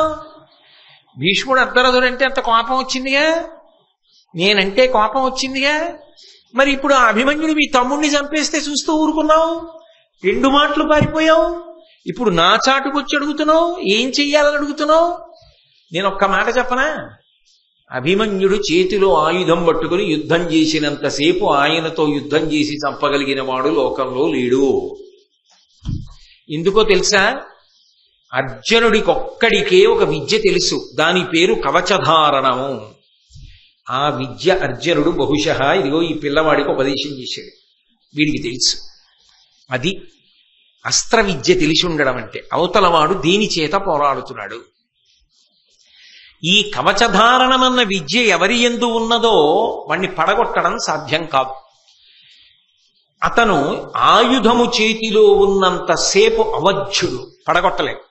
ఇతన్ని చంపాలంటే వంచన ఒక్కటే మార్గం, వంచన చేసి చంపాలి. వంచన చేద్దామా అని అడిగాడు. అందరికన్నా ముందుకు వచ్చినవాడు కర్ణుడే. తిలాపాపం తలా పిడికెడు. మత్స పడిందా లేదా? ఒక పిల్లవాణ్ణి చంపడానికి ముందుకొచ్చారు. అందుకే అభిమన్యుడు యుద్ధం చేస్తున్నప్పుడు ఎదురుగుండా నిలబడి యుద్ధం చెయ్యడం చాలా కష్టమైపోతోందన్న భావన పొందిన వాడిలా జంకినట్లు నటించి కర్ణుడు వెనక్కి వెళ్ళిపోయాడు. అభిమన్యుడికి వెనక్కి వెళ్ళిపోయాడు కాబట్టి వెనక నుంచి బాణం వెయ్యడు అన్న ఉద్దేశ్యంతో కర్ణుడు వెళ్ళిపోయాడు అని చెప్పి అభిమన్యుడు ఊరుకున్నాడు కర్ణుడి విషయాన్ని. కానీ ద్రోణుడు అప్పటికే అందరూ కలిపి యుద్ధనీతిని తప్పి మట్టు పెట్టేయాలి. ఇన్ని తప్పదు. పిల్లవాడని చూస్తే చిన్న అగ్నిహోత్రమే కదా అని ఊరుకుంటే, మురుసలి ఇంటి దీపమని ముద్దుడు మూర్ఖుడు కాడు అంటారు. మా ఇంటి దీపం ఎంత బాగా వెలుగుతోందో అని ముద్దెట్టుకుంటే మూతి కాలుతుంది. చిన్న పిల్లాడే కదా ఎంత బాగా యుద్ధం చేస్తున్నాడు అంటే చిన్న మంట పెద్ద దావాగ్ని అవుతుంది. ఇప్పటికే ఆపలేకపోతున్నాం, వీడిని మట్టు పెట్టవలసింది. వంచన చేత చంపాలి. ఒకరు నియమాలు అంటే కుదరదు, అందరం కలిసి బాణం వేసి చంపేయాలి. దానికి ముందు పునాది వేసినవాడు కర్ణుడు. అందుకే అభిమన్యుడి వెనక్కి వెళ్ళాడు. వెనక్కి వెళ్ళి వెనక నుంచి బాణం వేసి అభిమన్యుడి చేతిలో ఉన్నటువంటి ధనస్సు ముక్కలైపోయేటట్టుగా చేశాడు. ఎప్పుడైతే విల్లు విరిగిపోయిందో అభిమన్యుడు ఇంకొక విల్లు అందుకోవడానికి అవకాశం ఇవ్వాల. అందరూ కలిపి చుట్టుముట్టేశారు. చుట్టుముట్టి ద్రోణాచార్యుల వారు గుర్రాలు పడగొట్టేశాడు, కృపాచార్యుల వారు సారథిని పడగొట్టేశాడు. శకుని, కృతవర్మ, శల్యుడు, బాహ్లికుడు, అశ్వత్థామ వీళ్ళు గుండ్రంగా చుట్టుముట్టి అందరూ కలిపి బాణాలు వేసేశారు. వేసేసేటప్పటికి రథంలోంచి కింద పడిపోయాడు. కింద పడిపోతే ఆయన ఏం ఊరుకోలేదు. కత్తి పటకా చేతిలో పట్టుకుని పలకాను ఈ రెండిటితోటి ఆయన ఆకాశానికి ఎగిరాడు. ఎగిరి ఎవరి మీద పడతాడో ఇప్పుడు ఆ కత్తి అట్టుకుని అందరూ హడిలిపోయారు. ఆ కత్తి పలక కూడా చేతిలో ఉన్న ఈయనతో యుద్ధం చెయ్యలేవని నిర్ణయానికి వచ్చేసినటువంటి కర్ణద్రోణులు, ద్రోణాచార్యుల వారేమో బాణప్రయోగం చేసి ఆయన కిందకి దిగుతున్నప్పుడు కత్తి విరగొట్టేశాడు. కర్ణుడు బాణం వేసి పలక పలకల కొట్టేశాడు. చేతిలో ఆ పలక కత్తి కూడా లేవు. ఇప్పుడు ఆ విరిగిపోయినటువంటి రథానికి ఉన్న ఒక చక్రాన్ని తీసుకున్నాడు. రథచక్రాన్ని ఒక్కదాన్ని చేతులతో పట్టుకుని ఆయన యుద్ధం చేస్తుంటే అయ్యో పిల్లవాడు పడగొట్టేశాం కదా అని చూడలేదు. చేతిలో ఒక రథచక్రం ఉంటే ఆయనతో యుద్ధం చెయ్యలేక అశ్వత్థామ రథం దిగి పారిపోవలసి వచ్చింది. అంటే ఇక ఈ రథచక్రం ఉన్నా మనం ఏం చేయలేం అని ఆయన్ని చుట్టుముట్టారు ఇంతమంది వీరులు కలిసి. శకుని, కృతవర్మ, కృపాచార్యుడు, కర్ణుడు, శల్యుడు, అశ్వత్థామ ఇంతమంది కలిసి చుట్టుముట్టారు. చుట్టుముట్టి బాణప్రయోగం చేశారు. ఆ రథచక్రం కూడా తుత్తునియలై కింద పడిపోయింది. రథంలోంచి కింద పడ్డ గద దొరికింది. ఆ గద తీసుకుని యుద్ధం మొదలుపెట్టాడు. అది సర్వశాస్త్ర పారంగత్వం అంటే. ఆ గదాయుద్ధం చేస్తూ మహానుభావుడు 10 మంది వసాతిరాజుల్ని ఏనుగులతో కలిపి చంపేశాడు ఒక్క గదతో. ఏమిటి ఇంతమంది చుట్టుముట్టి బాణాలు వేస్తూనే ఉన్నారు. గదతో బాణములను అడ్డుకుంటూ 10 మంది వసాతిరాజుల్ని, ఏనుగుల్ని, గుర్రాల్ని చంపాడు. శకుని మీద కోపంతో శకుని చుట్టూ ఉన్నటువంటి 27 మంది గాంధార వీరులు ఆయనకి రక్షణగా నిలబడతారు. 27 మంది గాంధార వీరుల్ని గదతో చంపాడు. చంపిన తరువాత దుశ్శాసనుని యొక్క కొడుకు గద పట్టుకుని వచ్చాడు. ఆ దుశ్శాసనుని యొక్క కొడుకుతో గదాయుద్ధం చేస్తుంటే ఇంతమంది కలిపి బాణములు వేసేశారు కదా, ముళ్ల పందిలే అయిపోయాడు. అప్పటికే ఇన్ని బాణములు కొట్టేశారు. నెత్తురు ఊడిపోతోంది ఒంట్లోంచి. అయినా నిప్పెన్న మాట అనకుండా చేశాడు యుద్ధం. చేసి తన గద యొక్క దెబ్బల చేత దుశ్శాసనుడి కొడుకు గుండె బద్దలై నేల మీద పడి మరణించాడు. దుశ్శాసనుడు కొడుకు కొట్టినటువంటి దెబ్బల చేత అభిమన్యుడు మరణించాడు. సమస్త భూతములు లోకంలో ఉన్నవన్నీ ఇది ధర్మం తప్పిన యుద్ధం, దారుణమైన యుద్ధం, ఒక్క పిల్లవాణ్ణి ఇంతమంది కలిపి మట్టు పెట్టారని ఆక్రోశించాయని రాశారు భారతంలో. ఒక్క అభిమన్యుడితో యుద్ధం చెయ్యడంలో తట్టుకోలేక ఇంతమంది ఆయన్ని చుట్టుముట్టి చంపడం ఒక మహాపాపకర్మ. దాని ఫలితం అలా ఉండనివ్వండి, దాంట్లో ప్రధాన పాత్ర కర్ణుడు పోషించడం ఆయన శీల వైభవానికి, ఆయన శౌర్యానికి, ఆయన పరాక్రమానికి ఖచ్చితంగా మచ్చ తెచ్చింది. ఎందుకంటే 2 మాటలు అభిమన్యుడి చేతిలో తట్టుకోలేక యుద్ధభూమిని విడిచిపెట్టి దూరం వెళ్ళడం, తన తమ్ముడు తన కళ్ళ ముందు అభిమన్యుడి చేత హతుడైపోయినా తాను అడ్డుకోలేకపోవడం, ఆఖరికి రక్షించుకోలేక వంచనతో కూడుకున్నటువంటి యుద్ధం చేసి అభిమన్యుడిని మట్టుపట్టడంలో కర్ణుడు ప్రధాన పాత్ర పోషించడం, ఎంత కర్ణుడి మీద అభిమానం ఉన్నా, ఎంత సానుభూతి ఉన్నా, ఎంత ప్రేమ ఉన్నా సమర్థించడం మాత్రం సాధ్యమయ్యేటటువంటి విషయం కానిదిగా భారతంలో మిగిలిపోయింది. తరువాత ఆ యుద్ధం జరుగుతున్నటువంటి సమయంలో సర్వసైన్యాధిపత్యంలో ఉన్నటువంటి భీష్మాచార్యుల వారు 10 రోజుల యుద్ధం తర్వాత అంపశయ్య మీద పడిపోయాడు. పడిపోయిన తరువాత ఎందరో వెళ్ళి ఆయన దర్శనం చేశారు. ప్రాణములతోనే ఉన్నాడుగా మహానుభావుడు. కర్ణుడు కూడా ఆయన దర్శనానికి వెళ్ళాడు. వెళ్ళినవాడు ఆయన పట్ల ఎంత మాత్రమూ అమర్యాదతో ప్రవర్తించలేదు. ఆయన దగ్గరికి వెళ్ళి సాష్టాంగ నమస్కారం చేశాడు. అంటే ఒక్కటి మీరు గుర్తుపట్టాలి, ఆనాడు ఆవేశంలో ఎన్ని మాటలో అన్నాడు భీష్ముణ్ణి.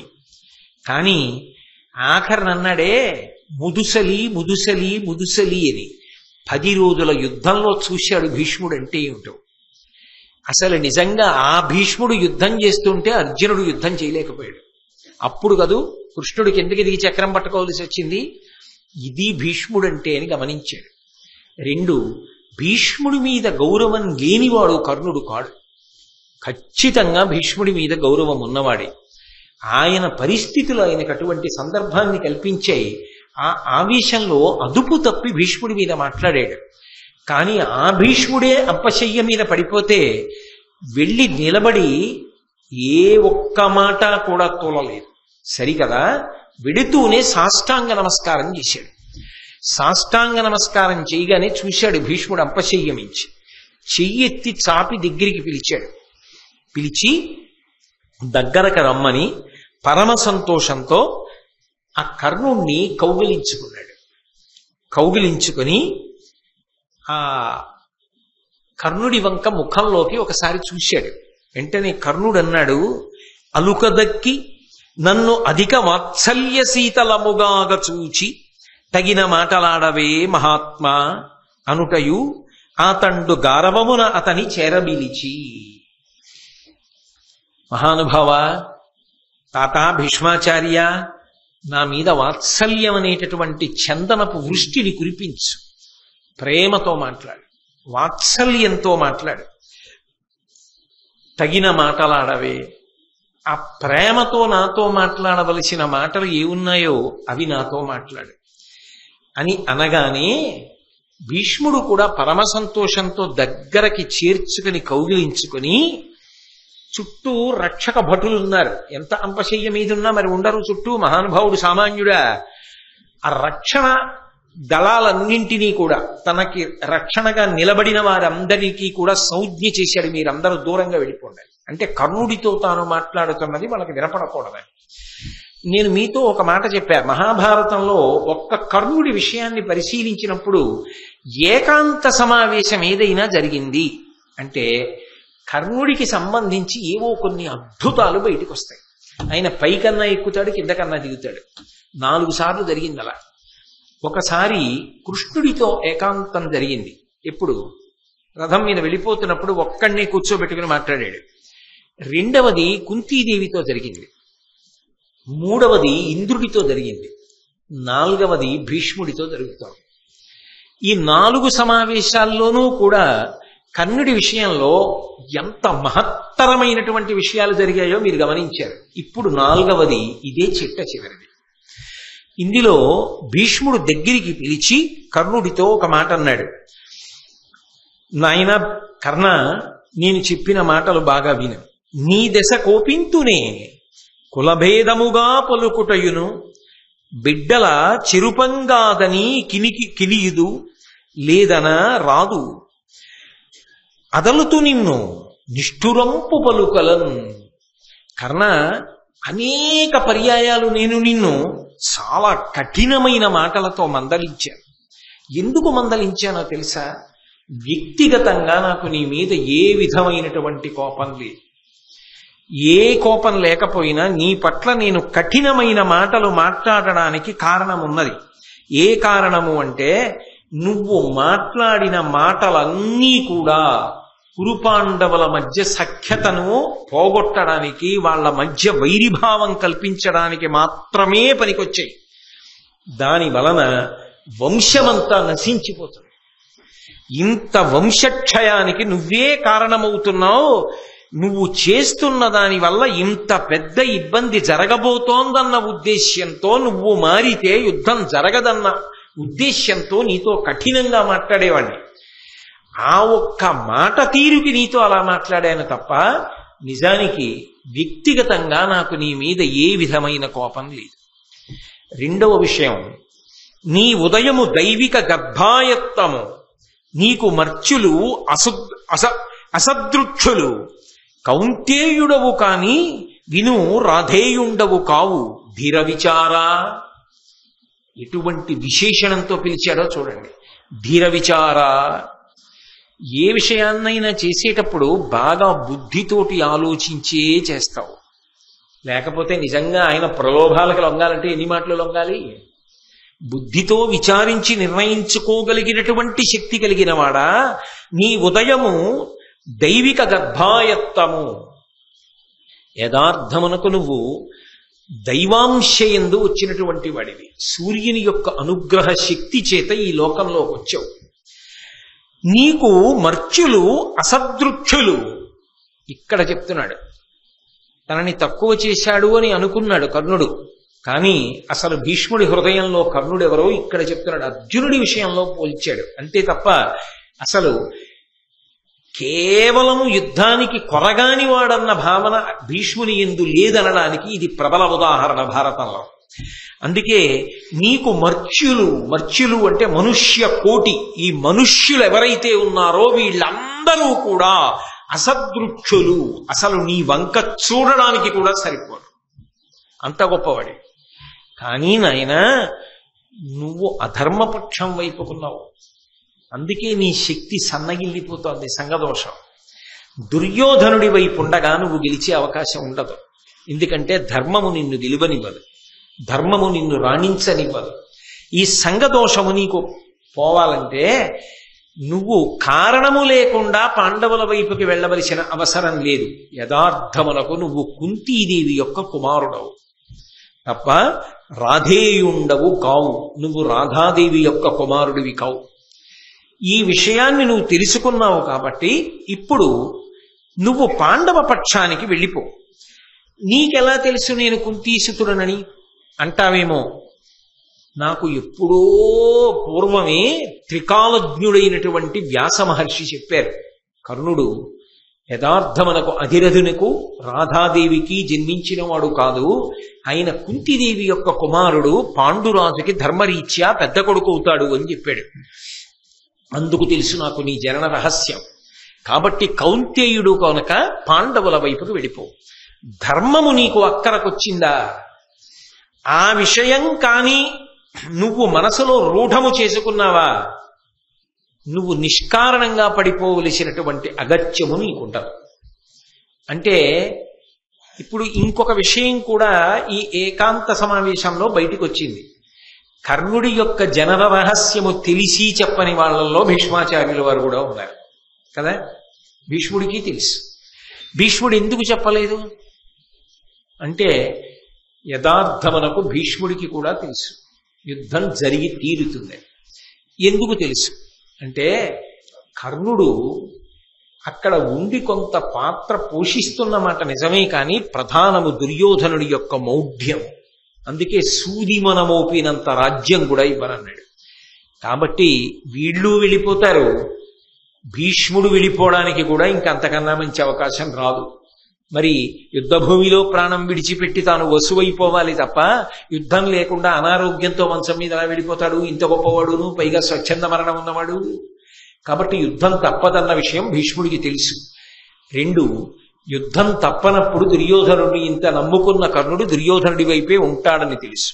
అన్నీ తెలిసిన్నవాడు కాబట్టే దైవాంశలో వచ్చి దుర్యోధనుడి వైపుండి యుద్ధం జరగడానికి కారణమైన వారలలో ఒకడు భీష్ముడు కనుక ఈ రహస్యాన్ని బయటపెట్టాల. అది దైవ ప్రణాళిక అని అనవలసి ఉంటుంది. కాబట్టి నాకు తెలుసు అన్న విషయం అంపశయ్య మీదుండి చెప్పాడు. చెప్పినప్పుడు ఆయన ఎంత మనసు విప్పి మాట్లాడాడో కర్ణుడు కూడా భీష్ముడి దగ్గర మహాభారతం మొత్తం మీద ఇప్పుడే మనసు విప్పి మాట్లాడాడు. మళ్ళీ కర్ణుడి శీల వైభవం అంతా బయటికి వచ్చేది ఎప్పుడు అంటే ఇటువంటి ఏకాంత సమావేశాల్లోనే బయటికి వస్తుంది. ఎందుకంటే ఏకాంతంలో బయటికి రావడానికి కారణం ఆయనకి చెప్పుకునే అవకాశం లేకపోవడం. నేను మీతో మనవి చేసి అయితే పూర్వం దాన్ని బాగా విశ్లేషణ చేసి ఉన్నాను.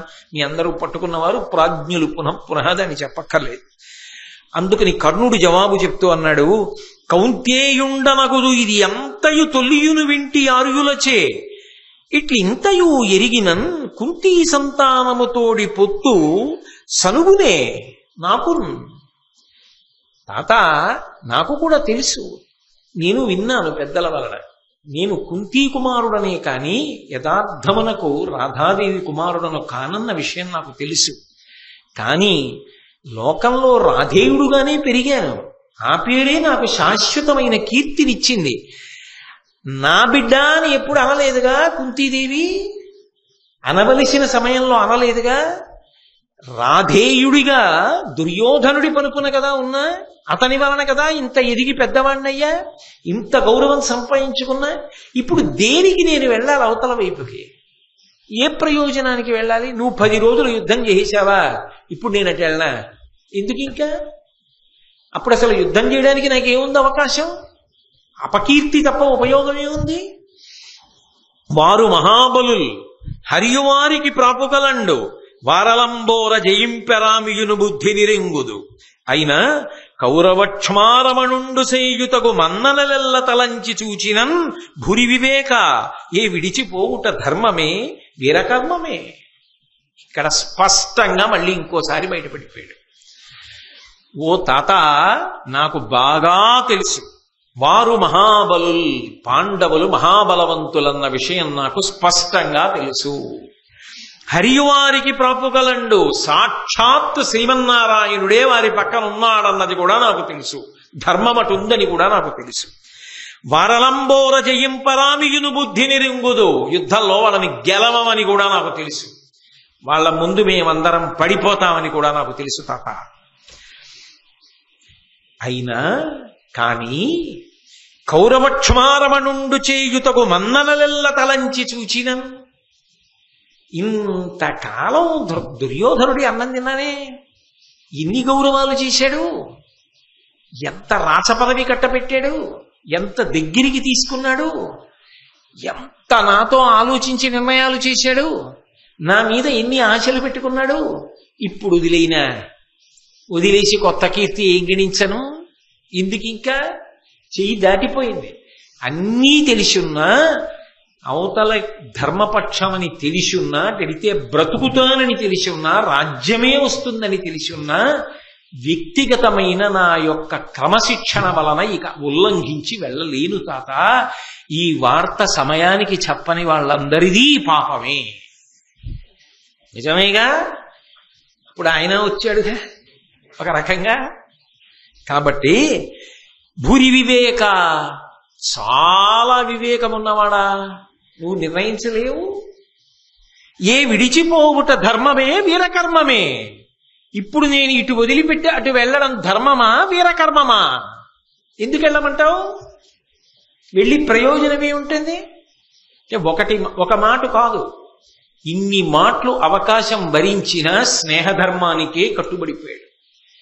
కర్ణుడి శీలం ఎటువైపు నుంచి చూస్తే అటువైపే మెరుస్తుంది.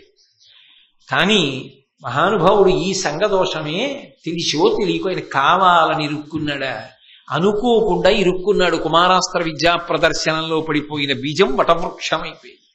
ఇక దాన్ని ఎవరు విభాగం చేయలేకపోయారు. 2 చెట్లను వేరు చేయడం కుదరని రీతిలో కాండము కలిసిపోయింది. పడిపోతే చెట్టు ఒకసారి పడిపోవాలంటే ఇక అలా అయిపోయింది వాళ్ళ పరిస్థితి.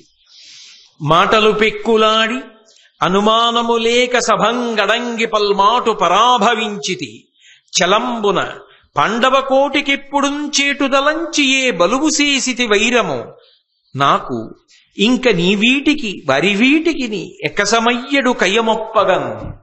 తాత ఉన్న మాట, మనసులో ఉన్న మాట, జరిగిన విషయం దాపరికం లేకుండా చెప్పేస్తున్నా. ఇంతకాలం తప్పురాని నువ్వు అండం, ఈ ముసలాళ్ళు ఇలాగే మాట్లాడతారండం కదా, చేశాను. నిజం చెప్పేస్తున్నాను తాత, ఇవాళ నువ్వు పడిపోయావు. రేపో మాపో 3 రోజులకో వారం తర్వాత నేను వెళ్ళిపోతాను. ఇంకిప్పుడు ఈయన నీతో చెప్పకపోతే ఏం ఉపయోగం? చెప్పేస్తున్నాను. మాటలు పెక్కులాడి అనేకమైనటువంటి మాటలు మాట్లాడకూడనివి నేను మాట్లాడిన మాట వాస్తవమే తెలిసే మాట్లాడాను. అలా మాట్లాడకూడదని నాకు తెలుసు. అలా మాట్లాడడం తప్పని తెలుసు. అలా మాట్లాడి పాపం మూట కట్టుకుంటున్నాడని తెలుసు. అయినా మాట్లాడాను తాత. అనుమానము లేక సభంగడంగి పల్మాటు పరాభవించితి చలంబున. కేవలము మాత్సర్యంతో అర్జునుడు అంత ఎదుగుతున్నాడు. అంత అర్హత ఉండి నేను ఎదగలేకపోతున్నాను. నన్ను తొక్కేస్తోంది సమాజం. ఎదగడానికి నాకు లోపల ఉత్సాహం ఉన్నా నన్ను ఎదగనివ్వదు. అన్నీ ఆయనకి కలిసి వచ్చి ఎదుగుతున్నాడు. ఆయనకి కీర్తి పొందగలిగినంత శక్తి నాకుండి పొందలేకపోతున్నా.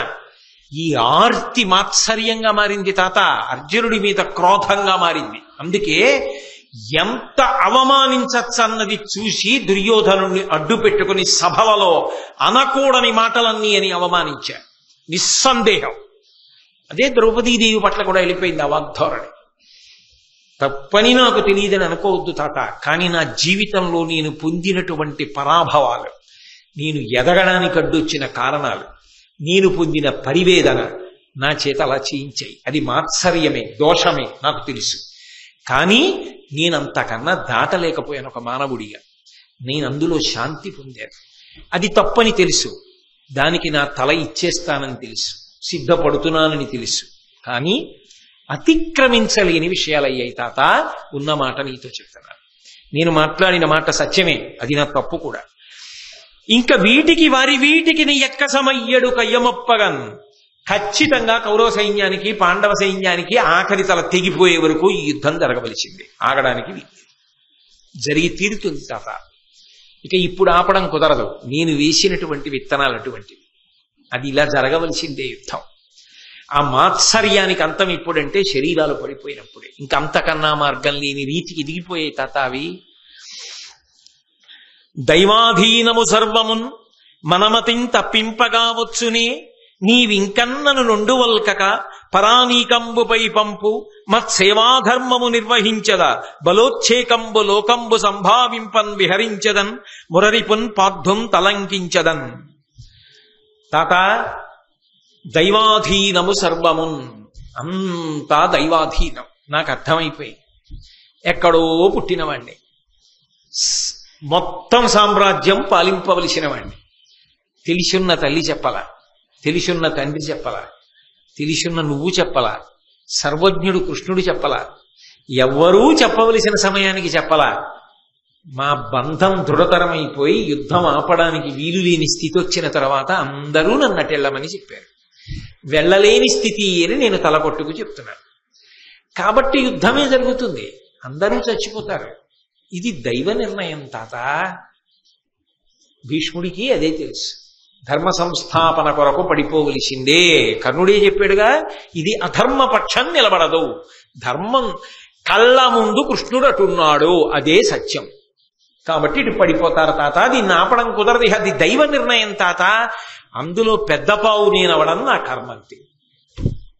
కాబట్టి పరానీకంబుపై పంపు, ఇటు పక్షాన్ని వదిలిపెట్టటెళ్ళని అనకు తాత, నన్ను పరమప్రీతితో ఆశీర్వచనం చేసి మన్నుటో మరణించుటో అటే పో యుద్ధానికి అని ఆశీర్వచనం చేసే తాత. బలోచ్ఛేకంబు లోకంబు సంభావింపన్ విహరించదన్, నా బలం ఏమిటో లోకం చూసేటట్టుగా నా సాధ్యమైనంత యుద్ధం చేసేస్తా. కృష్ణార్జునులు కూడా నా యుద్ధాన్ని చూసి అబ్బా కర్ణుడు సామాన్యుడు కాడు సుమా అని కనీసం అనేలా యుద్ధం చేసి వెళ్ళిపోతాను. అదొక్కటే ఇక నాకు దక్కేది. నాకు తెలుసు తాత, నేను బ్రతకను, ఎవరూ బ్రతకరు, ఇది దైవ నిర్ణయం అలా అనిపించుకు వెళ్ళిపోతాను. అసలు లోపల కోరికది. అంటే ఆయన లోపల నిర్ణయానికి వచ్చేసాడు, నేను గెలవను, పడిపోతానని తెలుసు. కర్ణుడికి తెలియంది ఏం లేదు. కానీ నేను మొదటి నుంచి మీకు మనవి చేస్తున్నాను, ఆయనని అని ప్రయోజనం లేదు. దైవ వ్యూహంలో ఆయన ఒక బలమైన పావు అంతే. అలాగే అన్ని వైపుల నుంచి నలిగిపోయాడు ఆ కర్ణుడు. అనవిని భీష్ముడిట్టులను అంతకు జాలుటెరుంగని సుయోధనునకు ఎప్పుడు నీదు భుజదర్పము కాదే సహాయము, ఎద్ది అతనికి ప్రియంబు దానిని ఉదాత్తమతింతగ నచరింపు నీ మనమున సంతసిల్లు అనుమానము దక్కుమనుజ్ఞయిచ్చితిన్. కర్ణ, ఈ సందర్భం వచ్చింది కాబట్టి నేను కూడా చెప్తున్నా, నీ భుజబలం మీద నాకు ఎప్పుడూ అనుమానం లేదు. నువ్వు అంతటి శౌర్యం ఉన్నవాడివి, అంతటి పరాక్రమం ఉన్నవాడివి. నీ కంఠం తెగి నువ్వు పడిపోయిన యుద్ధభూమిలో కృష్ణార్జునులు అంటారు, అబ్బా ఏమి కర్ణుడు, ఏమి కర్ణుడి యుద్ధం అంటారు. నీ తల తెగిపోయిన రోజున భారత యుద్ధంలో పాల్గొన్న వీరులందరూ బతికిన వారంటారు, కర్ణుడు కర్ణుడే అంటారు. నీ కోరిక నెరవేరుతుంది. నాకు తెలుసు, అంతకు జాలుటెరుంగనే నీ శక్తి ఏమిటో నాకు తెలియదా కర్ణ, అంత శక్తివంతుడవి. కానీ అర్జునుడి ముందు నిలబడవు నాకు తెలుసు, అందుకే చెప్పా. ఇప్పుడు చెప్తున్నా, నిజమేలే, ఇంతకన్నా నీకు కూడా మార్గం లేదు. మనస్ఫూర్తిగా ఆశీర్వచనం చేస్తున్నాను కర్ణ, నీకు దుర్యోధనుడి మీద ఉన్నటువంటి మిత్రధర్మం అటువంటిది, దుర్యోధనుడు నీ మీద ఉరిగిన విధానం అటువంటిది. ఇప్పుడు ఇక నువ్వు తప్పుకోలేవు, ఇక నువ్వు యుద్ధం చేసి పడిపోకుండా ఉండడం నీకు సాధ్యం కాదు. కాబట్టి బతికినా చచ్చినా యుద్ధభూమి ఉంది. కాబట్టి దానిని ఉదాత్తమతిందగనాచరింపు నీ మనమున సంతసిల్లు. నీవు ఎలా చెయ్యాలనుకుంటున్నావో అలాగే చెయ్యి, సంతోషంగా చెయ్యి. తాత మాట కాదని వెళ్ళానని అనుకోక్కర్లా, నేనే చెప్తున్నా, వెళ్ళు, చెయ్యి. చేసి నువ్వు చెయ్యగలిగినంత యుద్ధం చేసేస్తాడు గాని గెలిపించేస్తాడు దుర్యోధనుడు. నన్ను భీష్ముడు అండవు, కర్ణుడు అండవు. అది చిత్రం. తెలిసి తమ కర్తవ్యములు తాము చేశాడు. కర్ణుడు ఎందుకు తక్కువ వాడయ్యాడు? ఆయన తక్కువ వాడనడానికి అవకాశం ఏం లేదు.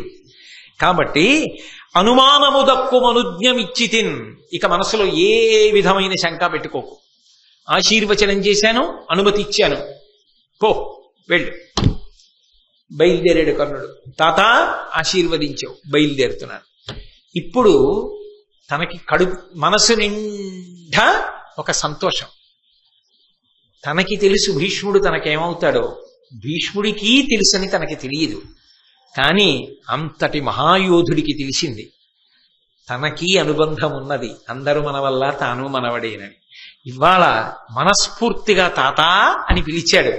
అందరినీ పంపించేసి కౌగిట చేర్చుకున్నాడు భీష్ముడు. ఇన్నాళ్ళకి చందన శీతలంగా మాట్లాడు తాత ఇవాళ అని అడిగాడు కదూ, అంత ప్రేమగా మాట్లాడాడు. నీ జన్మరహస్యం తెలిసన్నాడు. ఇంతకన్నా నీకు మార్గం లేదురా మనవడా, వెళ్ళి యుద్ధానికి అన్నాడు. ఇంతకాలం వెళ్ళి ఏం చేస్తావనేవాడు, వెళ్ళి పాడైపోతావనేవాడు. ఆ భీష్ముడే ఇవాళ వెళ్ళు, అందరిది ఒకటే దారి అన్నాడు. కాబట్టి ఇప్పుడు తను అంతిమంగా ఏం చెయ్యాలో అది చెయ్యడానికి మార్గము రాచబాటబడింది. అమ్మయ్యా, గుండెల్లో ఉన్న ఒక బరువు తీర్చేసుకున్న ఏకాంతంలో కర్ణుడికి చెప్పేశా, నా దోషం లేదు అనుకున్నాడు భీష్ముడు. సంతోషంగా ఉన్నాడు. అమ్మయ్యా, ఇంకొక్కసారి మనసు విప్పి యుద్ధంలో ప్రాణం పోయే ముందు మాట్లాడేశా. కర్ణుడు సంతోషంగా ఉన్నాడు. ఇంత సంతోషంగా ఉన్నాడు, యుద్ధంలో గెలుస్తాడని దుర్యోధనుడు సంతోషంగా ఉన్నాడు. అందరూ సంతోషంగా ఉన్న తర్వాత